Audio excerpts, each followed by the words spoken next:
for those who believe in the paranormal, poltergeist activity is often dismissed as mere folklore or psychological disturbance.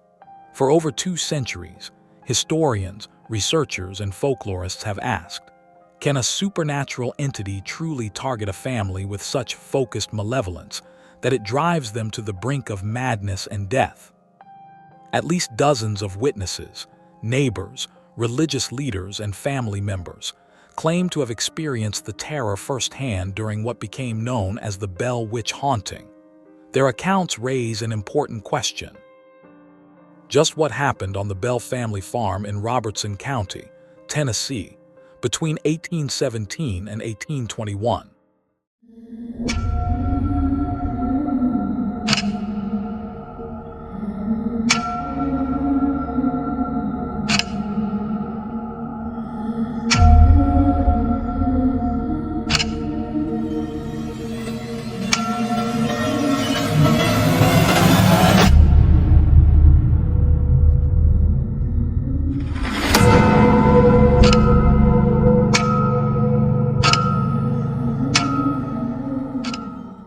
Long before the Bell family's ordeal, documented cases of violent hauntings followed disturbingly similar patterns. The drummer of Tedworth in 1662, England, terrorized a magistrate's household with phantom drumming and physical assaults.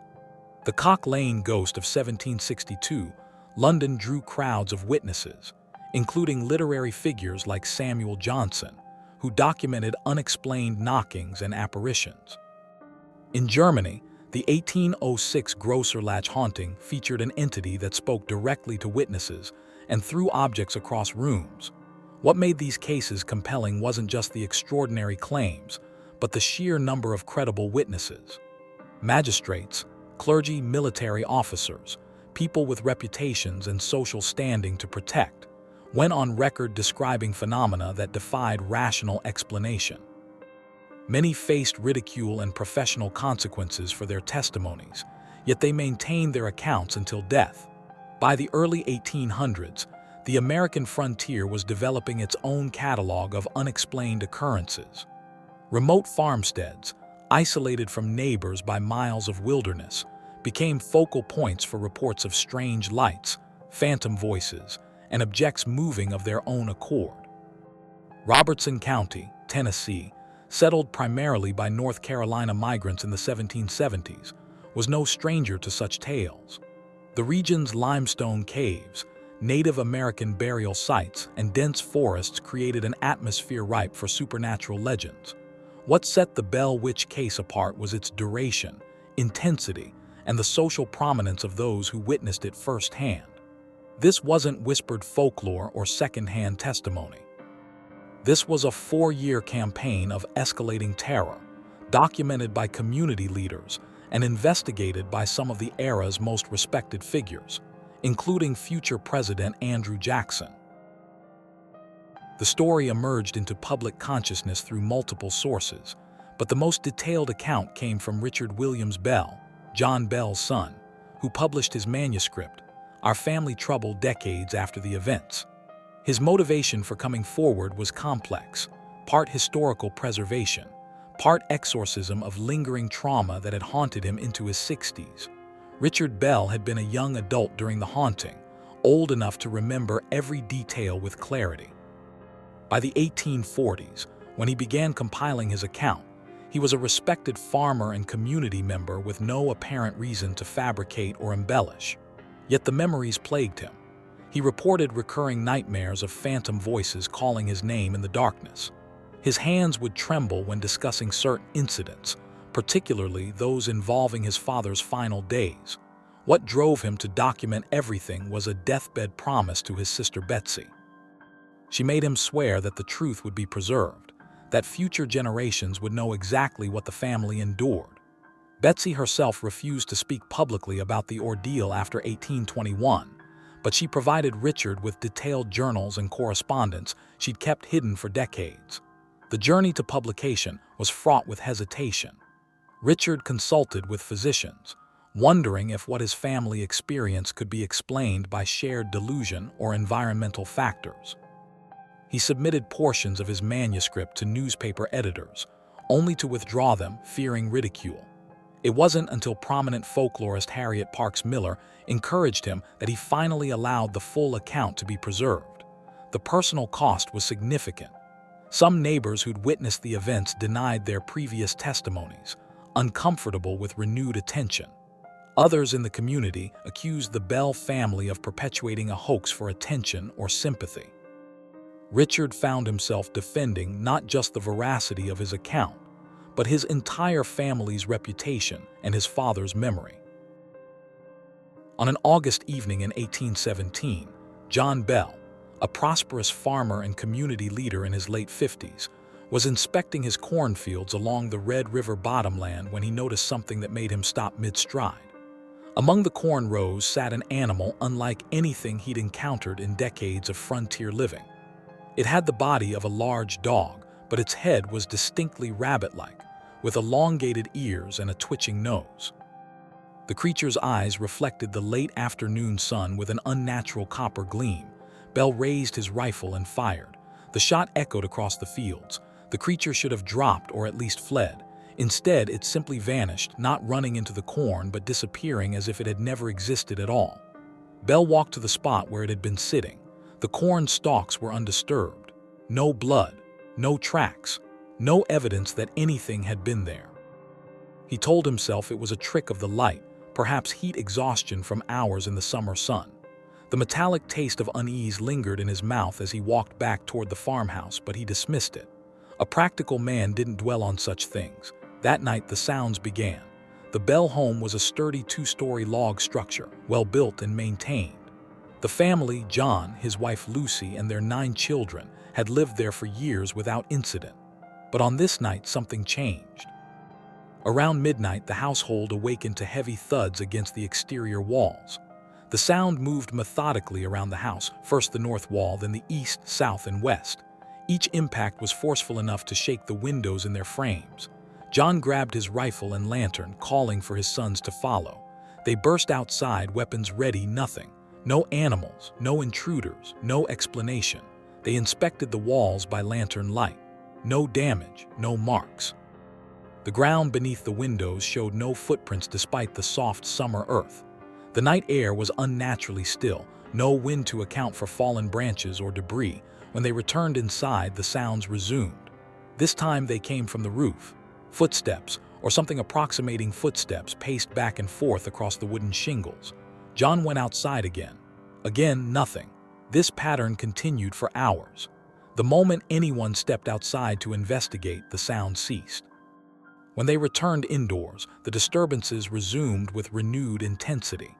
By dawn, the family was exhausted, unnerved, and beginning to question their own senses. John Bell decided not to mention the incident to neighbors. Frontier families faced enough hardships without inviting speculation about their soundness of mind.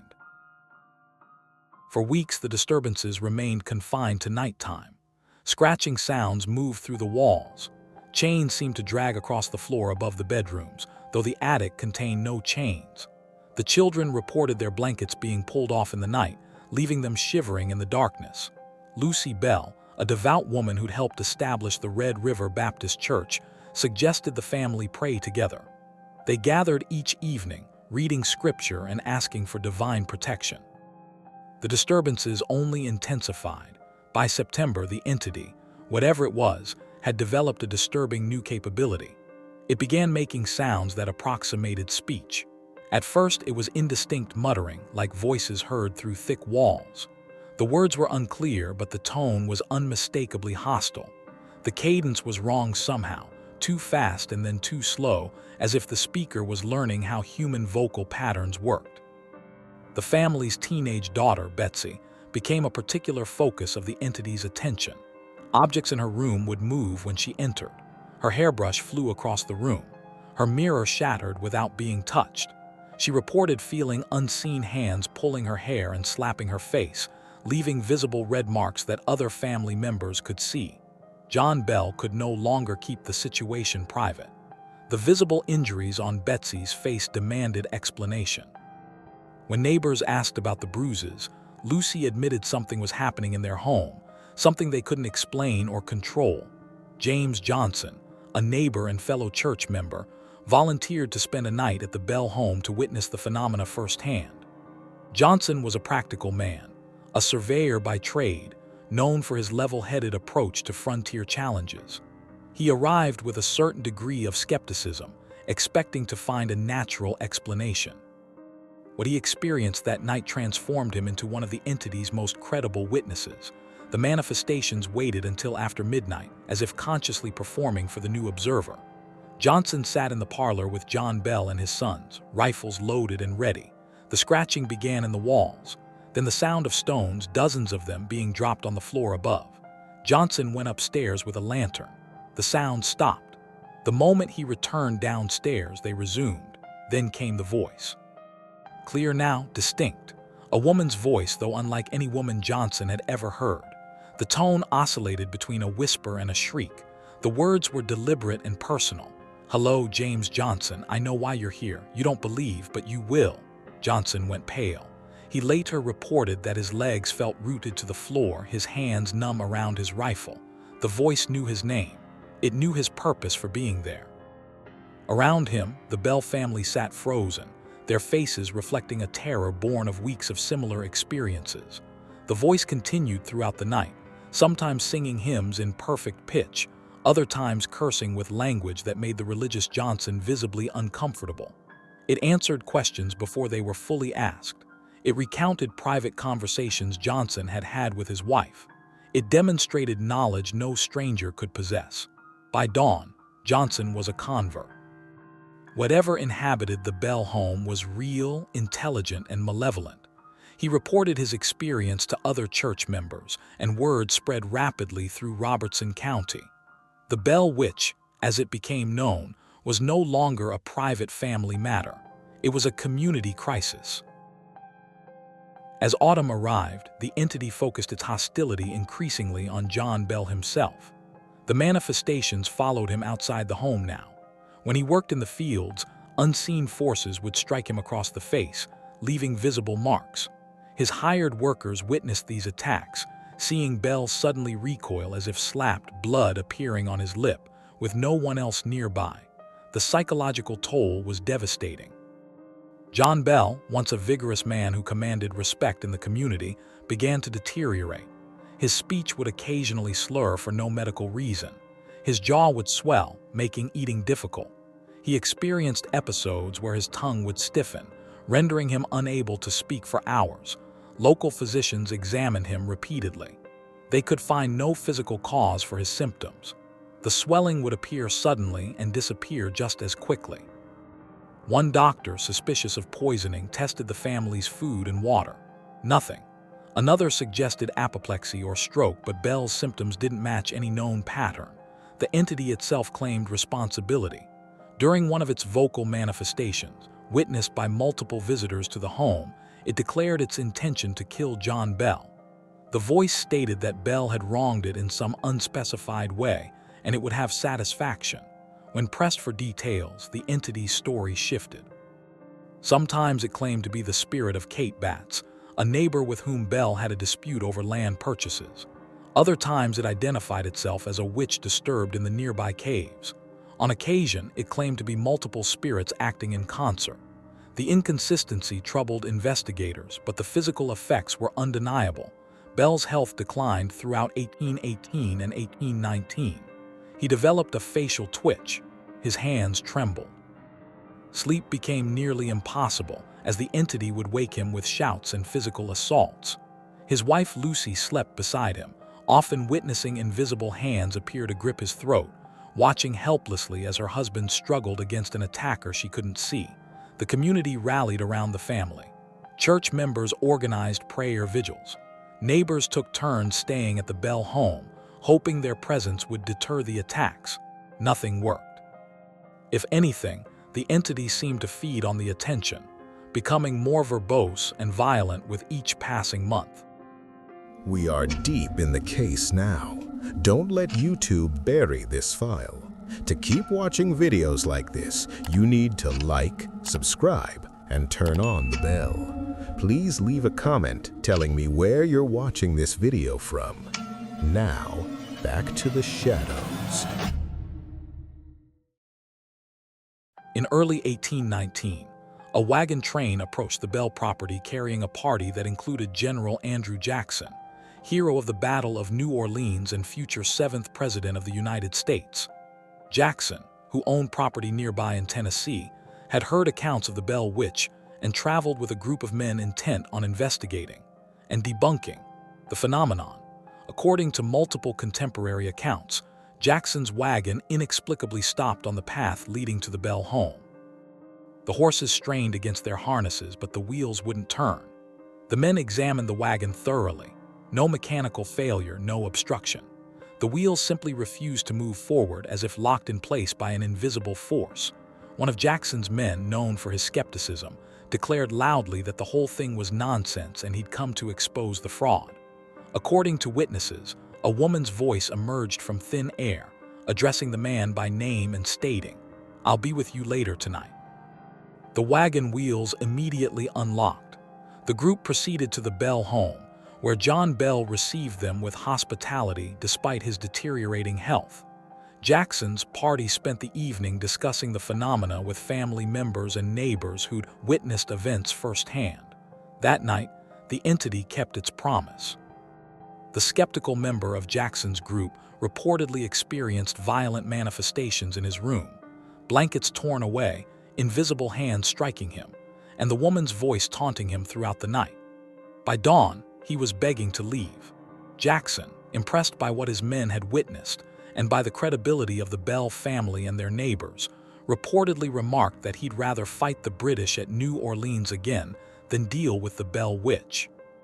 His party departed after a single night, and while Jackson never publicly documented the visit in his presidential papers, family letters and local newspaper accounts from the period reference his investigation. On the morning of December 19, 1820, Lucy Bell found her husband in bed, unconscious and unresponsive.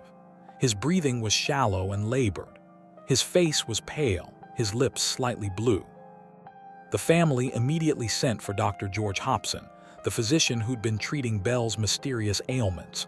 When Dr. Hobson arrived, he found Bell in a deep stupor from which he couldn't be roused. Hobson attempted every remedy available to frontier medicine, smelling salts, stimulants, even bloodletting, but nothing produced a response. Bell's vital signs grew weaker throughout the day. While searching for Bell's prescribed medication, someone noticed a small vial in the medicine cabinet that no one recognized.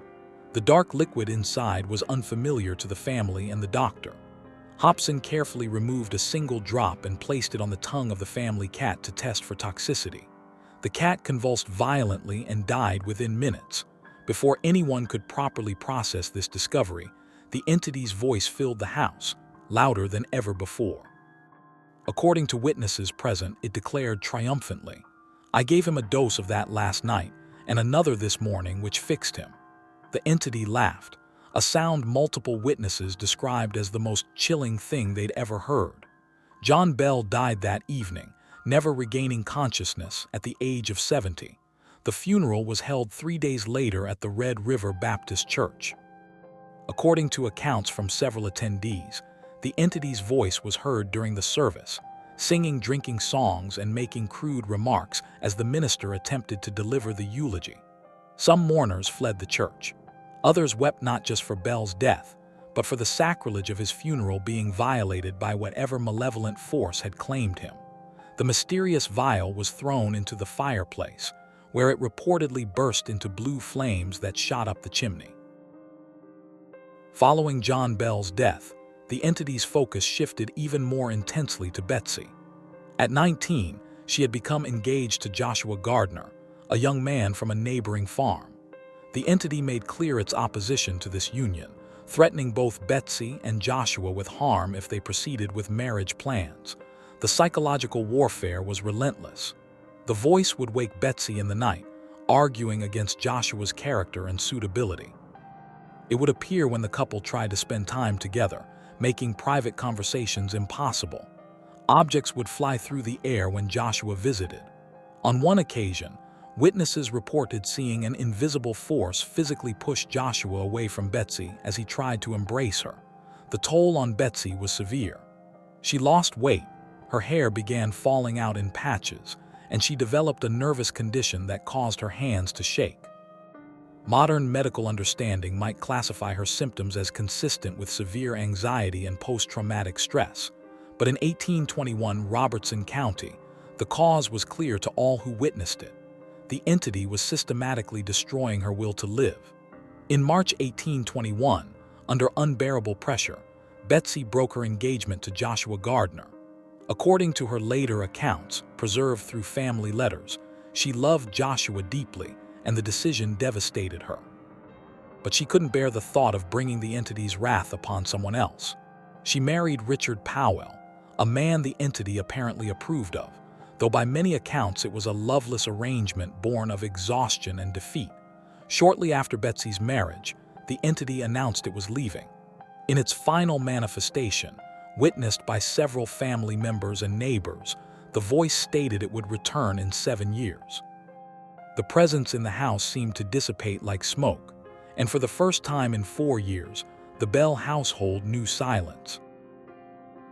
True to its word, disturbances resumed at the Bell home in 1828, but the second haunting was brief and comparatively mild.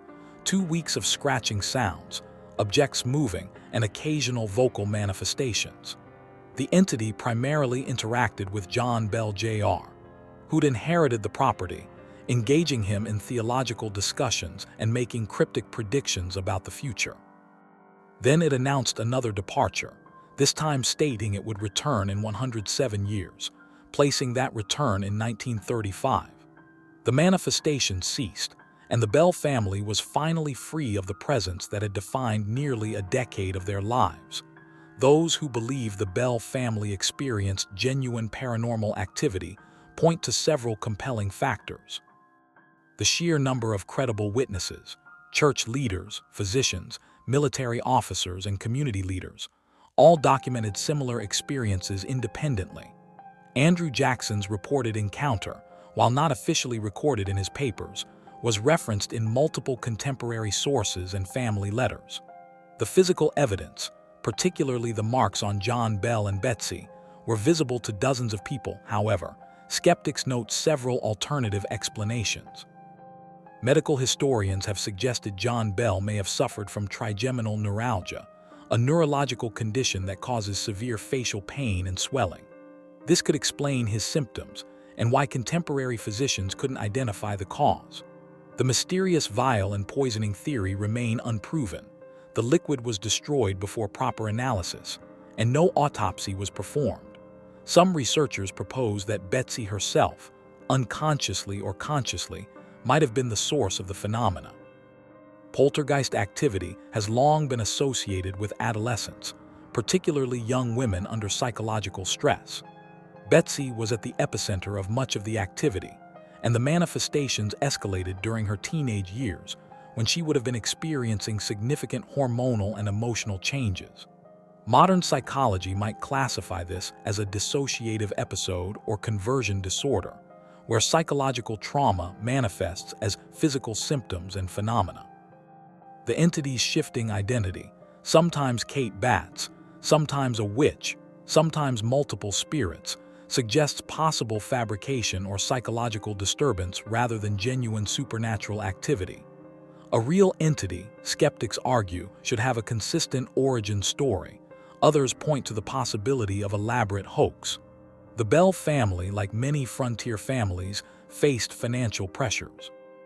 The haunting attracted visitors from across Tennessee and beyond, some bringing gifts or money to support the troubled family. While there's no evidence the Bells profited from the situation, the attention did elevate their social standing and ensured community support during difficult times. Environmental factors have also been proposed. The Bell property sat on limestone, which contains high levels of radon gas. Modern research has shown that radon exposure can cause neurological symptoms, hallucinations, and various health problems. The caves nearby, the limestone foundation of the house, and the well water could all have contributed to chronic low-level poisoning, affecting the entire family and creating shared hallucinatory experiences. More than 2 centuries later, certain aspects of the Bell Witch case remain unexplained regardless of one's stance on the supernatural. If it was a hoax, how did the entity demonstrate knowledge of private conversations held miles away from the Bell home? Multiple witnesses documented the phenomenon, repeating word-for-word discussions they'd had in private, with no possible way for the Bell family to have known the content. Why did the manifestation stop so abruptly after Betsy's marriage? If environmental factors like radon poisoning were responsible, the toxic exposure should have continued affecting subsequent residents. Yet no similar phenomena were reported by later occupants of the property. The death of John Bell remains medically mysterious. The symptoms documented by Dr. Hobson don't match any known poison available to frontier Americans in 1820. The mysterious vial was destroyed before analysis, but the cat's reaction suggests genuine toxicity. If someone in the household was poisoning Bell, who had the opportunity and motive, his family clearly loved him and suffered alongside him throughout his ordeal. Perhaps most troubling for skeptics is the consistency of the accounts. Richard Williams Bell's manuscript, written decades after the events, aligns remarkably well with contemporary newspaper articles, letters, and the documented statements of neighbors and church officials. If it was mass delusion or fabrication, it was extraordinarily well coordinated across dozens of people over multiple years, many of whom had no apparent reason to lie and suffered social consequences for their testimonies. What we're left with is a question that has haunted Robertson County for over 200 years. What truly happened on the Bell family farm between 1817 and 1821? Was it a genuine supernatural entity, capable of physical violence and possessing knowledge beyond normal human perception? Or was it an elaborate confluence of medical conditions, environmental poisoning, psychological trauma, and frontier superstition that transformed ordinary events into extraordinary legend? Those who believe point to the credible witnesses, the physical evidence, and the consistency of accounts. They see in the Bell Witch case a rare, well-documented instance of genuine paranormal activity, made all the more compelling because it involved educated, skeptical observers and occurred in an era before modern special effects or mass media could influence perceptions. Skeptics counter that every unexplained element has potential rational explanations: medical conditions mimicking supernatural symptoms, environmental toxins creating shared hallucinations, and the human tendency to interpret ambiguous events through the lens of supernatural belief, particularly in an isolated frontier community steeped in religious tradition. Whether it marks the most convincing case of paranormal activity in American history or a cautionary tale about the limits of frontier medical understanding, the silence that finally settled over the Bell property in 1828 may be the most telling clue of all. After years of declarations and threats, the entity that terrorized a respected family simply vanished. Did it achieve its purpose? Did it tire of the game? Or did whatever psychological, medical, or environmental factors that created the phenomena finally resolve themselves? The answers died with John Bell on that December morning in 1820, leaving us with only questions, testimony from people long dead, and the persistent feeling that something profoundly wrong happened in Robertson County, Tennessee. Something that defied then and continues to defy rational explanation even now. We made it out of this one, but the darkness runs deep. If you think you can handle it, check out the other cases on the channel. Don't risk losing the signal. Like, subscribe, and turn on the notification bell. The next investigation is starting now.